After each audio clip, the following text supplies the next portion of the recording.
Makibahagi sa aming balitaan, i-like lamang ang aming Facebook page o di kaya i-follow nyo kami sa aming YouTube channel. Para naman po sa inyong mga comments, suggestions at public service announcement, mag-email lamang dito sa IBC. Kaibigan, naway isaalang-alang natin na nandirito pa rin ang banta ng COVID-19. Kaya laging mag-mask at maghugas upang makaiwas.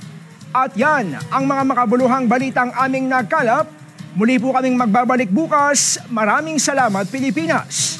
Ako po si Brian Castillo at ito ang IBC Tutok 13. Kaibigan ng bayan, kaibigan ng katotohanan.